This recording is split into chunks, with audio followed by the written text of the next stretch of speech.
as we continue with our course, of course, the journey home, and we are still looking at how to have successful reintegrations, how to ensure a child is being placed back home and actually thriving. At Ekisa, one of the things we treasure most is the involvement of the community.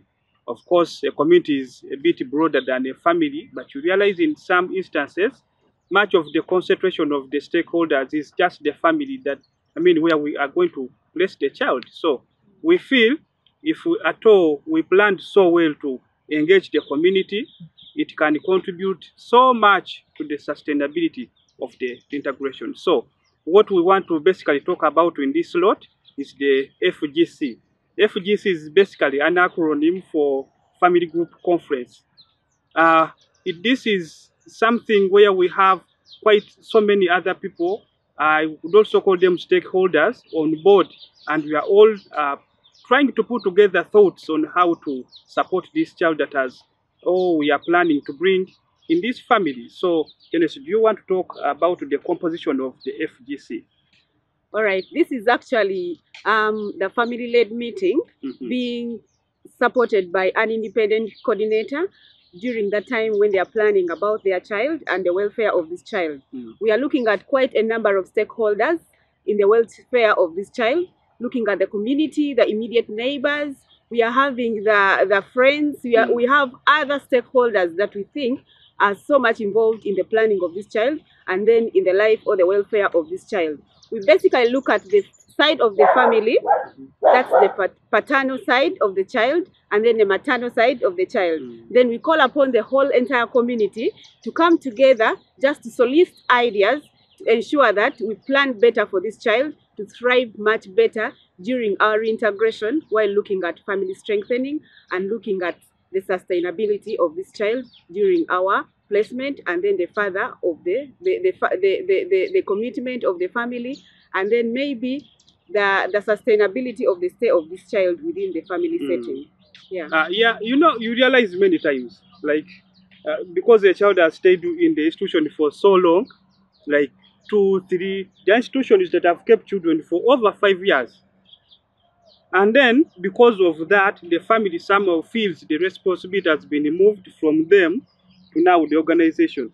There are instances where, a family or a parent will say, your child, I don't know if you guys have had experience of such things.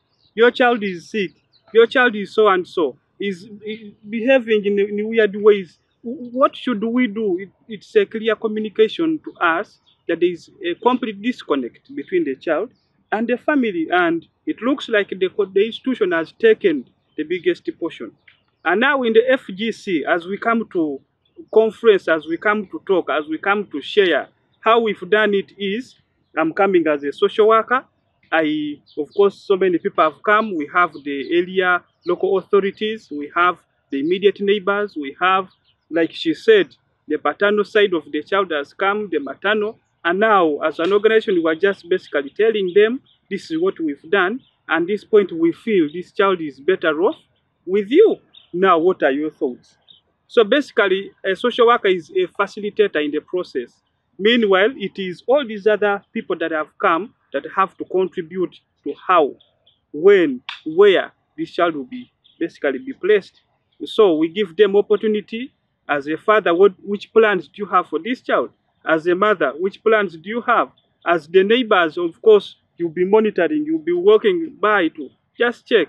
As the opinion leaders, those people that at times are ignored, but yet very, very important. What do you think? Try to share with us how children were cared for way back and what has happened. Of course, there is a lot of issues within the families, but we want to tap into you as a resource. How did it used to happen?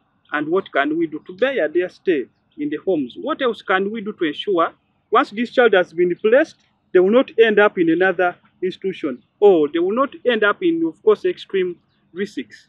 So basically, this is the FGC, and it's basically giving an opportunity to all other stakeholders to contribute or to add a voice to what the organization has planned out, but of course leading to one goal of ensuring the reintegration is a success. Dennis, do you have something to add? This has actually worked for Ekisa for some time, and we are sharing this to the viewers to ensure that at least if you are looking at a team around the child, or if you are looking at a family group conference, we have to majorly look at our probation and social welfare officer as a key custodian for these children in every area that we are tackling as far as planning for these children is concerned. This is actually going to look at the continuity or the permanent goal that we are up to as far as planning for this child is concerned. Actually, it is basically sharing the responsibilities, not holding the organization fully responsible for the child, but the family making sure they have a responsibility, they have a part to play, the LOC, the probation and social welfare officers, and basically the entire community is involved in the life of this child.